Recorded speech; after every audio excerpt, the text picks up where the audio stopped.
विजयादशमीच्या मुहूर्तावर शेर्ले येथील ग्रामस्थांनी शिवसेना जिल्हाप्रमुख संजू परब यांच्या उपस्थितीत शिवसेनेत प्रवेश केला। सकाळी हा प्रवेश होऊन 24 तास उलटण्यापूर्वी भाजप जिल्हा चिटणीस महेश सारंग यांच्या उपस्थितीत आम्ही भाजपातच आहोत दिशाभूल करत प्रवेश दाखवल्याचं ग्रामस्थांनी सांगितलंय। यामुळे सेना भाजपातील हा संघर्ष दिसून आला। शिवसेना जिल्हाप्रमुख संजू परब यांच्या नेतृत्वावर विश्वास दाखवत शेर्लेतील ग्रामस्थांनी शिवसेना पक्षात प्रवेश केला। विजयादशमीच्या मुहूर्तावर हा पक्ष प्रवेश करण्यात आला। शेर्ले सरपंच प्रांजल जाधव यांच्या उपस्थितीत शिवसेनेत प्रवेश केला।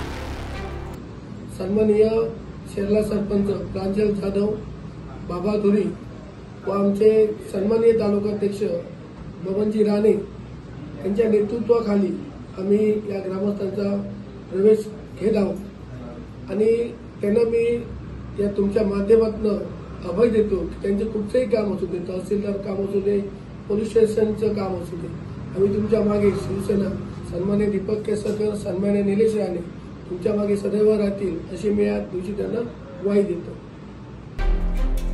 दरम्यान सायंकाळ होताच आम्ही भाजपातच कायम आहोत असं मत अनिल राऊळ आणि ग्रामस्थांनी व्यक्त केलं। भाजप कार्यालयात त्यांनी आपली भूमिका मांडली।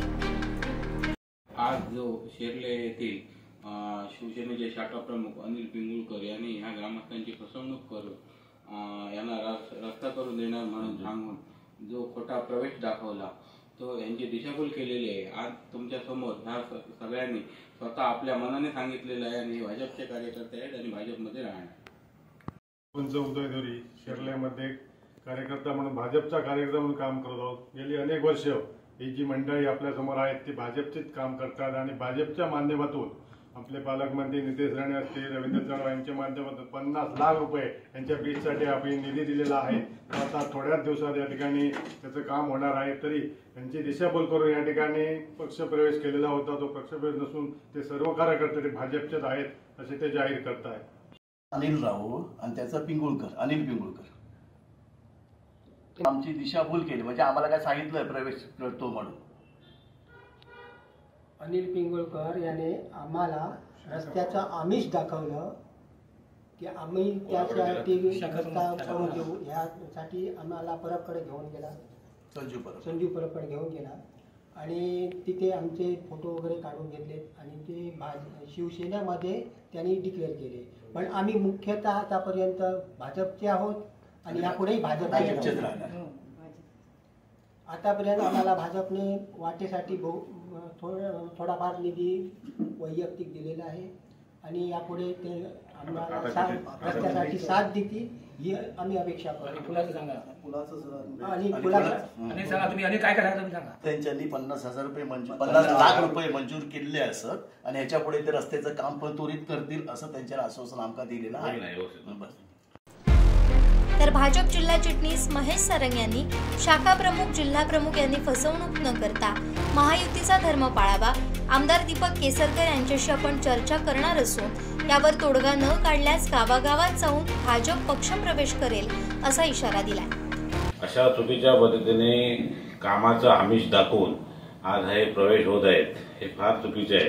कारण आमच्या पालकमंत्र्यांच्या अध्यक्षतेखाली जिल्हा नियोजन समिती चालते आणि त्या जिल्हा नियोजनमध्ये आपल्याला जो विकास निधी मिळतो तो आपल्या भारतीय जनता पार्टीच्या पण वाट्याला मिळत आहे आणि त्यांच्या माध्यमातून आपण हे सगळे कामं आज करत आहोत।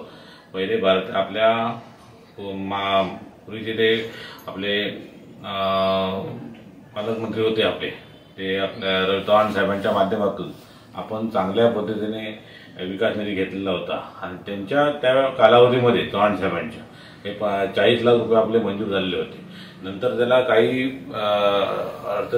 प्रशासकीय अडचणी निर्माण झाल्याची तो निधी कमी पडतोय आणि त्यानंतर आपण तो पालकमंत्री नितेश साहेबांच्या कानावर घातला। नंतर साहेबांनी आम्हाला तो 10 लाख रुपये निधी ह्या वाढीवर दिला, अजून जादा मंजूर केला, म्हणून एकूण 50 लाख रुपये निधी आम्ही ह्या साकवासाठी मंजूर केला आणि त्या सगळं प्रशासकीय मान्यता वरवाढ सगळी पूर्ण झालेली आहे आणि हे चुकीच्या आमिष दाखवून तिकडे शाखा प्रमुख असो इकडचे त्यांचे कोण जिल्ह्याचे कोणते इकडचे जिल्हा प्रमुख असो यांच्यानी अशी लोकांची फसवणूक न करता आपण महायुतीचा धर्म पाळावा ही मी त्यांना एक तुमच्या माध्यमातून एक विनंती करतो। आणि अशा पद्धतीने चुकीचे प्रवेश झाले तर आता आज दसरा झालेला आहे उद्यापासून भारतीय जनता पार्टी स्वतः प्रत्येक गावावर जाऊन आपण कुठल्याही पक्षाचे असून आम्ही प्रवेश सुरू करणार आहे. आता हे स्टेटमेंट आहे मी ते आता जे आपले इकडे आम्ही आमदार निवडून दिलेले दीपकभाईंना त्यांच्या कानावर पण मी घालणार आहे. आणि लवकरात लवकर जर ह्या विषयात जर तोडगा नाही काढला तर आम्ही येत्या कालावधीमध्ये आपण भारतीय जनता पार्टी म्हणून गावागावी आपले प्रवेश असतील. एकंदरीत आगामी निवडणुकींच्या पार्श्वभूमीवर सेना आणि भाजपात जोरदार रस्सीखेच सुरू झाली आहे. नुकताच भाजपच्या शक्ती केंद्र प्रमुखानं राजीनामा देत जिल्हा प्रमुख संजू परब यांच्या उपस्थितीत शिवसेनेत प्रवेश केला होता. यातच शेर्लेतील काही ग्रामस्थांनी सकाळी शिवसेनेची शाल गळ्यात घालून संध्याकाळी आपण भाजपातच असल्याचं सांगितलंय. यामुळे महायुतीत मतभेद निर्माण झाल्याचं चित्र असून निवडणुकांमध्ये मोठी चुरस पाहायला मिळणार आहे. आमचे दिवसभरातले सर्व अपडेट्स, ताज्या घडामोडी आणि थेट लाईव्ह पाहण्यासाठी सबस्क्राईब करा, लाईक करा कोकणचं नंबर 1 महा चॅनल कोकण 7 लाईव्हचं YouTube चॅनल.